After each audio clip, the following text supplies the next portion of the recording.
gitu ya, punya fungsinya sendiri-sendiri dan dibentuk modular, tapi terintegrasi juga. Jadi kan luar biasa. Jadi modularitinya tetap sangat baik, tapi dia juga integrated juga. Jadi benar-benar luar biasa. Nah, saya tadi sampai menjelaskan tentang apa tadi? Oh ya, ada bagian otak yang kita sebut sebagai amigdala. Amigdala itu merupakan bagian otak yang mengatur rasa takut. Ya, itu tadi. Nah, kalau ada, saya pernah baca, dengar apa kuliahnya dosen UGM. Siapa itu saya lupa ya. Nah, itu tentang neuroscience, beliaunya memang pakar neuroscience di situ, dari psikologi. Beliau menceritakan bahwa ada salah satu temannya dia itu yang amigdalanya itu rusak. Jadi udah nggak takut sama sekali sama apapun. Jadi mungkin kalau kalian punya teman yang nggak takutan apa-apa, itu bisa jadi amigdalanya rusak. Nah, apakah itu baik? Jadi sebenarnya ya nggak bisa dibilang ya, kalau yang sesuatu yang rusak ya pastinya nggak bisa baik ya. Jadi dia itu sampai saking nggak takutnya sama apapun, ular di depan mata itu dipegang gitu aja, diliatin, dan yang lain-lain. Nah, jadi dia itu sampai akhirnya nggak bisa kontrol mana bahaya, mana rasa sakit itu tadi. Dia nggak bisa kontrol itu. Karena rasa takutnya hilang, rasa saraf apa yang mengatur sakitnya itu tadi juga hilang. Nah, itu yang mesti kita waspadai ya. Jadi jangan sampai tuh. Tapi yang lain-lainnya berfungsi normal. Dia kayak orang sehat. Cuman kayak orang gila aja karena nggak takut apa-apa. Nah, karena rasa takutnya itu tadi tuh mati. Kalian bisa bayangkan ya, berarti kinerja otak yang sampai sekarang itu bahkan masih diteliti oleh pakar-pakar neuroscience itu tadi. Kalau ternyata seluar biasa itu. Ini nanti kalian bisa, kalau kalian tertarik, kalian bisa baca-baca loh itu tentang itu tadi ya.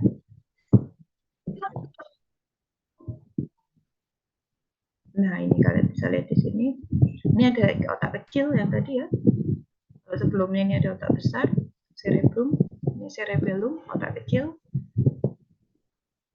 Lalu ada batang otak juga. Nah, ini yang biasanya mati pada saat orang itu sakit gitu tadi. Yang apa? Kena stroke terus jatuh. Nah, ini kan biasanya mati ini udah kayak zombie.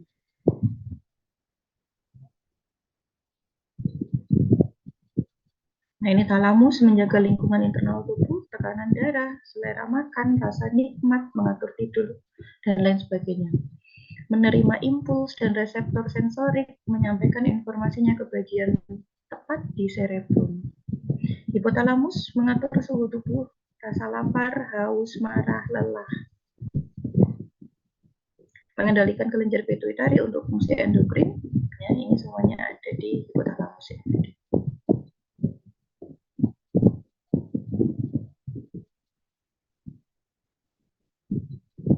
Nah, lalu ada medula spinalis, ini yang tadi ya, white matter sama gray matter.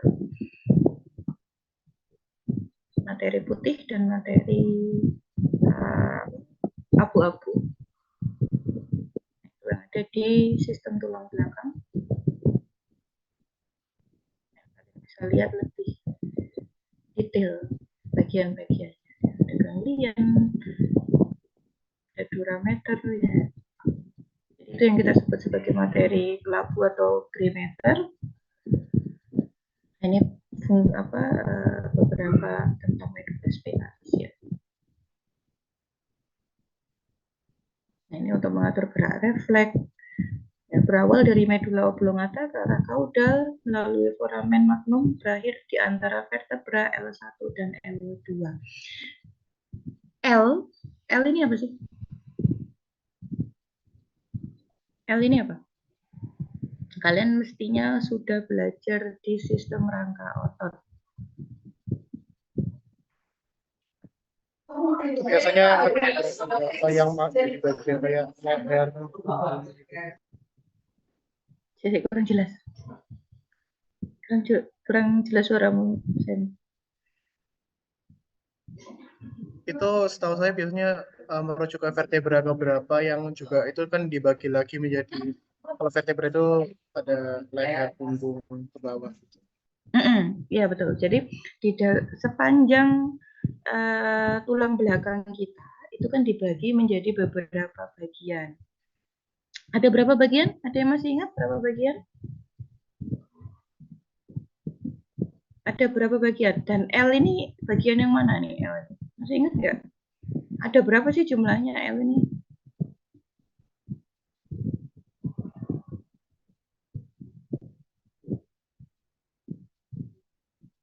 L ini menjadi salah satu yang penting ya. Nanti kalian belajar ergo juga banyak nih hubungannya sama L.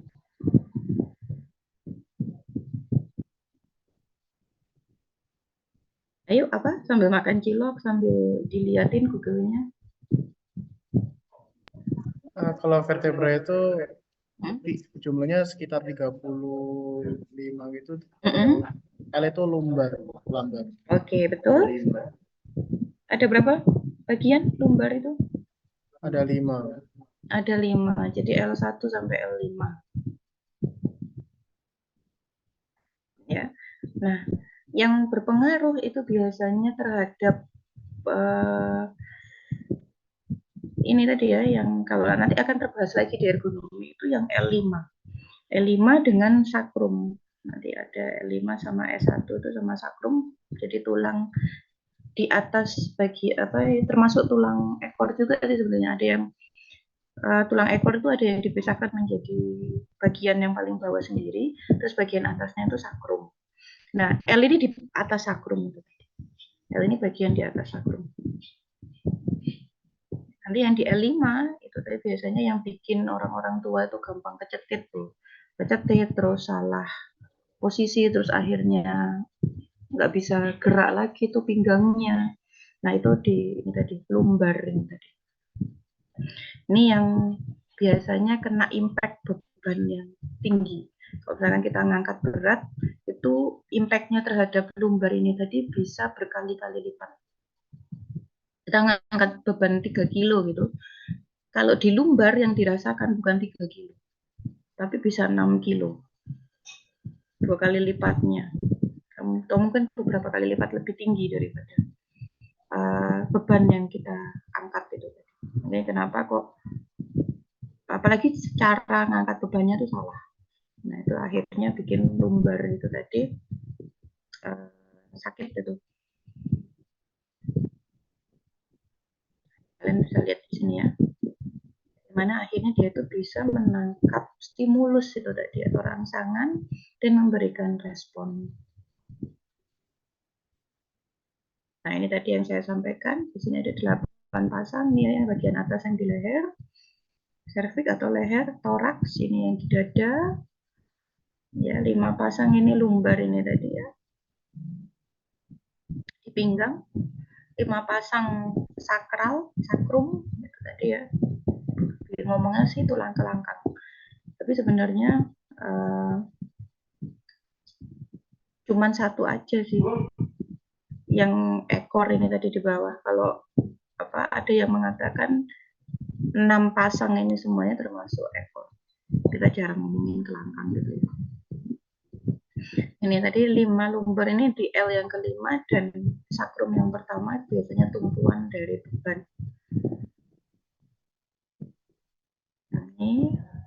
Nah, ini saraf tepi, saraf-saraf spinal. Kalian bisa lihat bagaimana lateral view-nya. Jadi kalian jelas ya di sini lumbar itu yang mana tadi ya L5 L1 sampai L5 lalu ada sakral. Nah, ini kalau ini digabung nih sama sekalian. Terus sebenarnya yang terakhir ini ada koksik. Nah, ini saraf-saraf tepi. Nah, saraf tepi ini tadi kalau misalkan kalian saraf tepinya bermasalah, biasanya sering kesemutan. Nah, itu kekurangan vitamin B. Kayak gitu. Ini saraf trigeminal juga di sini yang saraf-saraf yang ada di wajah, visual, ya. Saraf olfaktori, kemarin kalian masih ingat ya, saraf olfaktori ada di mana aja, ya. Bagian hidung gimana akhirnya kita bisa mencium sesuatu dan menginterpretasikan itu bau apa. Saraf motorik. Nah, lalu ini tadi yang kita sebut di awal ya, saraf autonomus ini ya. Jadi saraf, nah kalau di bahasa Inggris itu namanya tadi simpatetik dan parasimpatetik, bukan simpatik sama parasimpatik. Ya mungkin kalau Indonesianya gampang ngomongnya, tapi sebenarnya simpatetik dan parasimpatetik. Nah, ini yang ngatur kinerja jantung, paru-paru. Nah, ini yang sistem-sistem saraf otonom ini tadi ya, yang kita tuh nggak harus apa ini. Kalau otot kan beda ya. Otot itu kita mau menggerakkan sesuatu ya kita yang kontrol gitu. Kita mau kapan gerakinnya, itu kita yang kontrol. Tapi kalau ini tadi sistem saraf otonom ini tadi kita nggak ikutan kontrol, itu terkontrol dengan autonomus ini tadi. Jadi jangan sampai itu jantung itu terkontrol sama kita, akhirnya kita kalau kelupaan akhirnya jantungnya nggak berdenyut kan gawat gitu ya. Ya harus apa ada mekanismenya itu tadi, autonomus ini tadi, ini yang mengatur tubuh kita mau fight atau kita mau flight, kita mau lawan atau kita mau ya udah live aja, kita tinggalkan. Nah, ini bagaimana akhirnya otak sama sumsum tulang belakang, sama saraf-saraf yang ada di tulang belakang ini tadi kerja.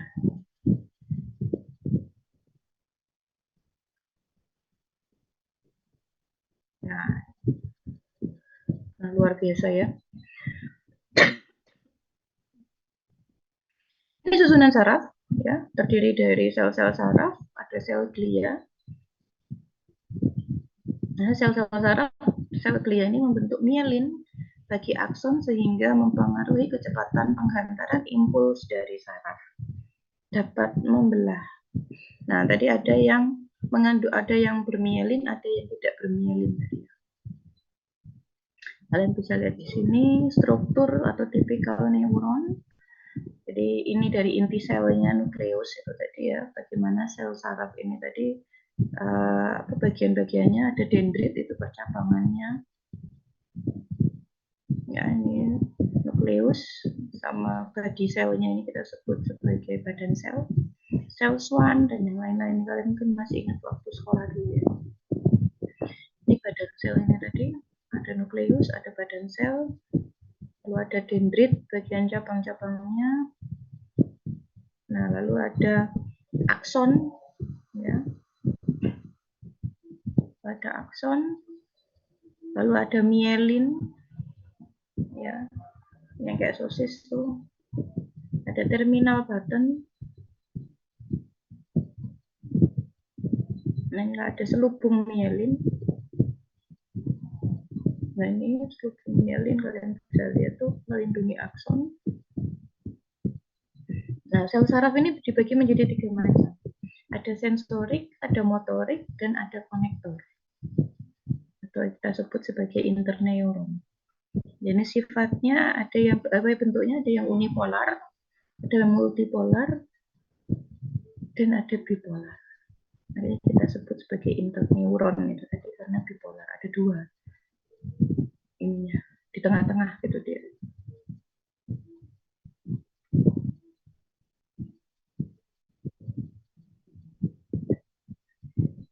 Nah, ini ya, kalian bisa lihat di sini mana yang unipolar ya, mempunyai 1 kaki pada soma, neuron bipolar mempunyai 2 uluran atau kaki, 1 akson dan 1 dendrit. Pada soma ada di retina, kokleal, mukosa penciuman, telinga dalam, alat pengecap. Lalu ada yang neuron multipolar mempunyai 1 kaki panjang ke akson dan banyak kaki pendek yang berupa dendrit.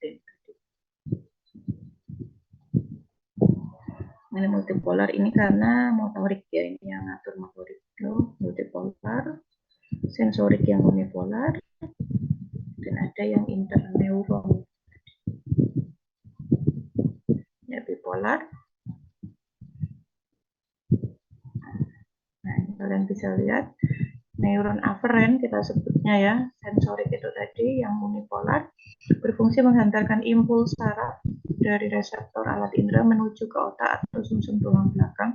Jadi kalau misalkan kalian masih ingat yang kemarin top down sama bottom up kemarin ya, kita sedikit bahas tuh bagaimana akhirnya apa yang kita terima dari sistem indera itu tadi akhirnya diterima oleh otak dan diterjemahkan. Kemarin apa berarti yang kayak gitu kemarin, top down atau bottom up? Ayo, kemarin top down atau bottom up kemarin? Kalau sensorik berarti bottom up. Sensorik bottom ya.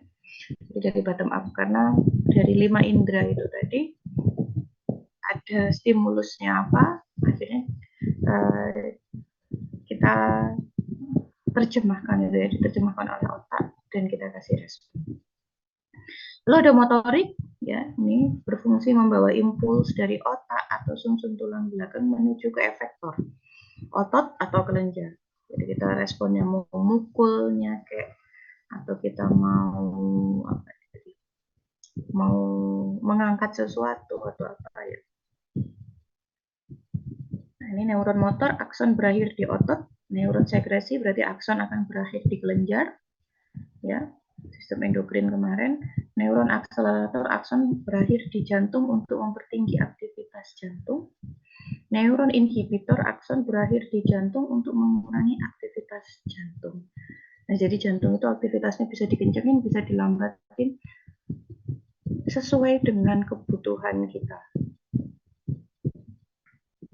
Neuron konektor berfungsi meneruskan impuls rangsangan dari satu neuron ke neuron yang lain. Ada yang adjuster ini tadi atau interneuron, penghubung neuron motorik dan neuron sensorik di dalam sistem saraf pusat. Kalau kalian mempelajari kayak gini nih ya, saking kompleksnya sistem yang ada di dalam tubuh kita, mulai dari sistem pernafasan, pencernaan, sekresi, endokrin kemarin ya, sampai sistem saraf kayak gini kan, mustahil manusia itu tidak ada yang menciptakan gitu ya, mustahil itu. Jadi pasti manusia itu diciptakan oleh sesuatu zat yang luar biasa kuat, luar biasa besar, luar biasa hebat gitu ya. Nah, ini kalian bisa lihat di sini. Nah, jadi bagaimana akhirnya reseptor ini tadi, mekanisme gerak ini tadi, gerak sadar. Nanti akan kita bedakan ini antara gerak sadar itu dari reseptor ke saraf sensorik, ke saraf pusat, ke saraf motorik, baru ke efektor. Dengan gerak refleks ini. Ini tadi ada saraf asosiasinya di sini, gerak refleks atau autonomus tadi. Ini makanya dipengaruhi oleh ini tadi ya, sistem tulang belakang.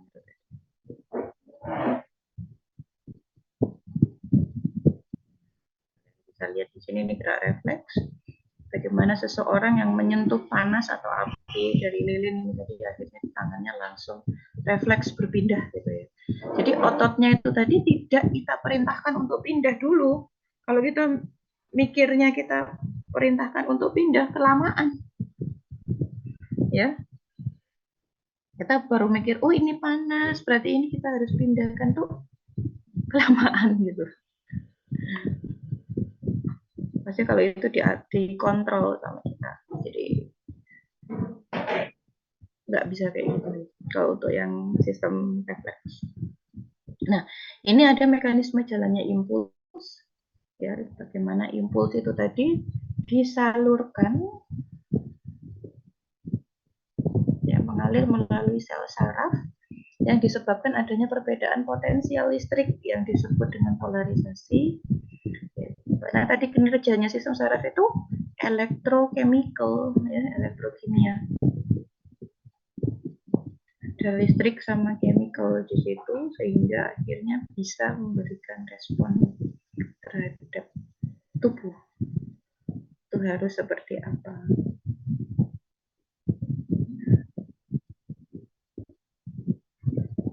Ini ya lebih detailnya bagaimana akhirnya tubuh itu bisa merespon ya,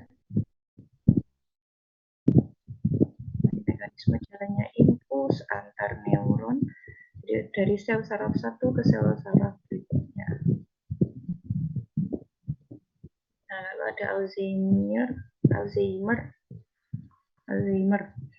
maaf ya, jenis sindrom dengan apoptosis sel-sel otak pada saat yang hampir bersamaan sehingga otak tampak mengerut dan mengecil. Umumnya ditemukan pada orang tua yang sekitaran umur 55 tahun ke atas. Ini Alzheimer, ini tadi gampang lupaan. Pikun, ya hampir mirip-mirip sama demensia, tapi ada antara demensia dengan Alzheimer. Lalu ada epilepsi. Nah, ini epilepsi kalau misalkan kalian tadi otak itu kayak rongga gitu ya. Kalau pemisahnya lah. Itu di situ tuh ya coba apa epilepsi ini saya agak lupa karena udah lama banget aja. Ada lonjakan listrik yang luar biasa di situ yang terjadi. Jadi pada saat lonjakan listriknya itu terlalu besar, nah orangnya itu langsung kejang ini tadi, langsung kejang dan epilepsinya ini tadi keluar. Gitu ya. Disebabkan oleh kerusakan otak dalam proses kelahiran, luka kepala, stroke, tumor otak, alkohol, mungkin juga karena genetik. Tapi AYAN bukan penyakit keturunan. Jadi mungkin ada DNA yang akhirnya, maksudnya genetik itu tadi, ya ada DNA-nya itu yang saya nggak tahu gimana akhirnya menyebabkan si anak ini tadi kena epilepsi. Ya, penyebab pastinya masih belum diketahui. Masih banyak yang meneliti tentang epilepsi ini tadi.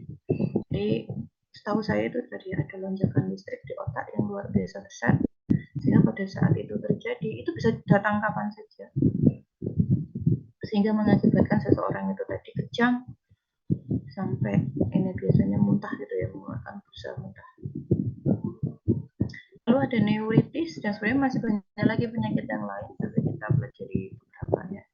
Merupakan peradangan pada saraf. Peradangan ini bisa diakibatkan oleh tekanan, benturan, pukulan, patah tulang maupun kekurangan vitamin B-nya tadi yang tadi saya bilang kalau di saraf tepi itu tadi kalian kekurangan vitamin B itu biasanya gampang kesemutan.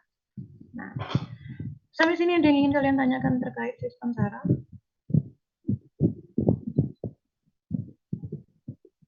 Nggak ada? Cukup ya? Oke, kalau cukup, saya akhiri pertemuan kita hari ini. Semoga banyak yang bisa kalian dapatkan. Tadi ada yang belum presensi tadi siapa ya? Saya belum absen, Muhammad Amar. Nah,